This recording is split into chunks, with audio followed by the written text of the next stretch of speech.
ഈ ഇടത് പക്ഷക്കാർ എപ്പോഴും പറയും ചരിത്രത്തെ വഞ്ചിച്ചു എന്ന്. ചരിത്രത്തെ വഞ്ചിക്കുന്ന ആരെന്നൊരു വാർത്ത നമുക്ക് നോക്കാം അല്ലേ.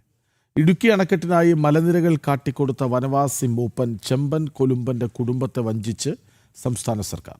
കൊലുമ്പൻ്റെ കൊച്ചുമകൾ സുധാ രാജപ്പന് സർക്കാർ നൽകിയ 50 സെന്റ് ഭൂമിയുടെ പട്ടയം അവരറിയാതെ റവന്യൂ വകുപ്പ് റദ്ദാക്കി. ഭൂമിയിലൂടെ വഴിവെട്ടാനുള്ള പ്രാദേശിക രാഷ്ട്രീയ നീക്കമാണ് ഈ നടപടിക്ക് പിന്നിലെന്നാണ് ഉയരുന്ന ആക്ഷേപം. വിവരങ്ങളുമായി സുബിൻ തോമസ് ഒപ്പം ചേരുന്നുണ്ട്. സുബിൻ, എന്താണ് ഈ വാർത്ത? എന്തായാലും സർക്കാരിന്റെ ഒരു വലിയ വഞ്ചന അത് ഈ ഇടുക്കി ഡാമിന്റെ സ്ഥലം കണ്ടെത്തി നൽകിയ ചെമ്പൻ കൊലുമ്പന്റെ കുടുംബത്തിന് നേരെയും ഉണ്ടായിരിക്കുന്നു എന്നുള്ളതാണ് വസ്തുത. അതായത് 2020 50 സെന്റ് വസ്തു ചെമ്പൻ കൊലുമ്പന്റെ കൊച്ചുമകളായ സുധാ രാജപ്പന് പട്ടയം നൽകുന്നത്. ഏകദേശം വലിയ പരിപാടി അന്നത്തെ മന്ത്രിയായിരുന്ന എം മണിയാണ് ഈ ഒരു പട്ടയം നൽകിയത്. അതിനുശേഷം 2022 ഇവിടെ ചില പ്രശ്നങ്ങൾ ഉണ്ടാകുന്നു. അതായത് അവിടെ ഈ പട്ടയ ഭൂമിയിലൂടെ ഒരു റോഡ് നിർമ്മിക്കാൻ അന്നത്തെ പഞ്ചായത്ത് ഭരണസമിതി എത്തുന്നു. ആ സമയത്ത് പട്ടയവുമായി ബന്ധപ്പെട്ട് നൽകിയ സ്കെച്ചിൽ അങ്ങനെ ഒരു റോഡ് ഇല്ല എന്ന് മനസ്സിലാക്കിയതിനെ തുടർന്ന് അവർ പിൻവാങ്ങുന്ന ഒരു സാഹചര്യമാണ് ഉണ്ടായത്.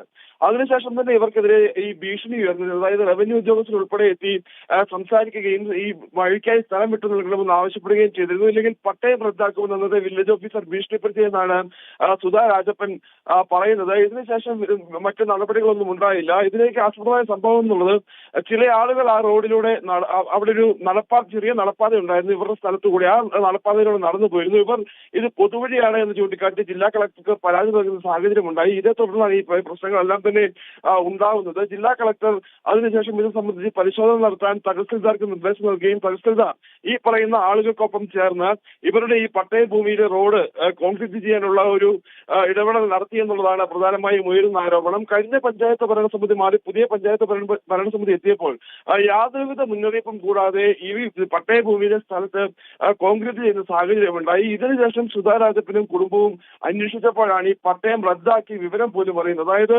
2020 നൽകിയ പട്ടയം 2025 റദ്ദാക്കുമ്പോൾ ഈ കുടുംബത്തോട് ഒരു വാക്ക് പോലും പറയാൻ ഇവർ തയ്യാറായില്ല, റവന്യൂ അധികൃതർ തയ്യാറായില്ല എന്നുള്ളതാണ് ഏറ്റവും പ്രധാനപ്പെട്ട വസ്തുത. ഈ സുധാ രാജപ്പൻ ഉൾപ്പെടെയുള്ള കുടുംബാംഗങ്ങൾ വില്ലേജ് ഓഫീസറെയും തഹസിൽദാരെയും ജില്ലാ കളക്ടറെയും എല്ലാം കണ്ടപ്പോൾ നിഷേധാത്മകമായ നിലപാടുണ്ടായി എന്നുള്ളതാണ് അവർ പറയുന്നത്. അതായത് തങ്ങൾക്ക് അർഹമായ ഭൂമി ഏകദേശം 6 സെന്റോളം ഭൂമിയാണ് അവർക്ക് നഷ്ടമായിട്ടുള്ളത്.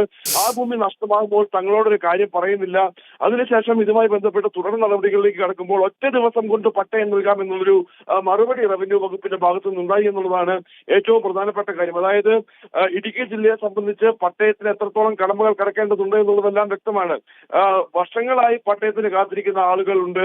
അതുപോലെ തന്നെ പട്ടയം ലഭിക്കാൻ ഇപ്പോഴും ഓഫീസുകൾ കയറിയിറങ്ങുന്ന ആളുകളുണ്ട്. അങ്ങനെ വലിയ കടമകൾ കടന്ന് പട്ടയം ലഭിക്കേണ്ട ഒരു സാഹചര്യം ഉള്ളപ്പോഴാണ് റവന്യൂ അധികൃതർ പറയുന്നത് ഒറ്റ ദിവസം കൊണ്ട് നിങ്ങൾക്ക് ഈ പട്ടയം റെഡിയാക്കി നൽകാം എന്നുള്ള, രാവിലെ കൊണ്ടുവന്ന് അപേക്ഷ കൊടുത്താൽ വൈകുന്നേരം ആകുമ്പോഴത്തേക്ക് നിങ്ങൾക്ക് പട്ടയം കയ്യിൽ തന്നേക്കാം എന്നുള്ളൊരു മറുപടി ഈ ഒരു സുധാ രാജപ്പനോട് ഈ റവന്യൂ ഉദ്യോഗസ്ഥർ പറയുന്നത്. പക്ഷേ നിലവിൽ പുതിയ പട്ടയത്തിന് അവർ അല്ലെങ്കിൽ പുതിയ പട്ടയം നൽകിയാൽ പോലും അത് അംഗീകരിക്കില്ല എന്നുള്ളൊരു നിലപാടിലാണ് എന്തായാലും സുധാ രാജപ്പനും കുടുംബവും ഉള്ളത്.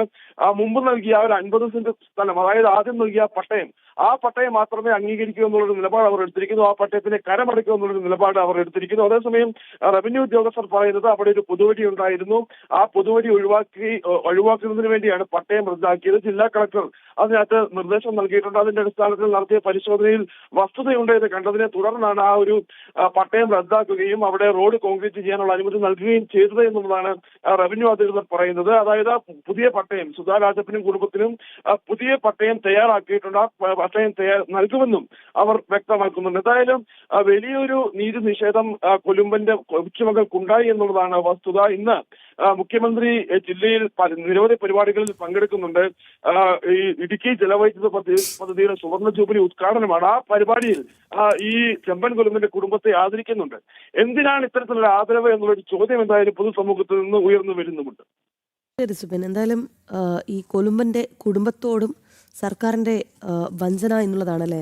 കാരണം കൊച്ചുമകൾക്ക് കൊടുത്ത ഭൂമിയുടെ പട്ടയം റദ്ദാക്കുകയാണ്, മറുവശത്ത് ആദരിക്കാൻ ക്ഷണിക്കുകയും ചെയ്യുന്നു.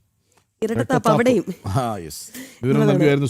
എന്നാലും നമ്മുടെ കമന്റ് ബോക്സിലേക്ക് കൂടി വളരെ പെട്ടെന്ന് നോക്കി വന്നാൽ ഋതു, ശശി സിയാർ, രാജീവ്, സാരഥി, അജിത് ഭാസ്കർ അവരെല്ലാവരും തന്നെ ഗുഡ് മോർണിംഗ് പറയുന്നുണ്ട്, അന്വേഷണം അറിയിക്കുന്നുണ്ട്.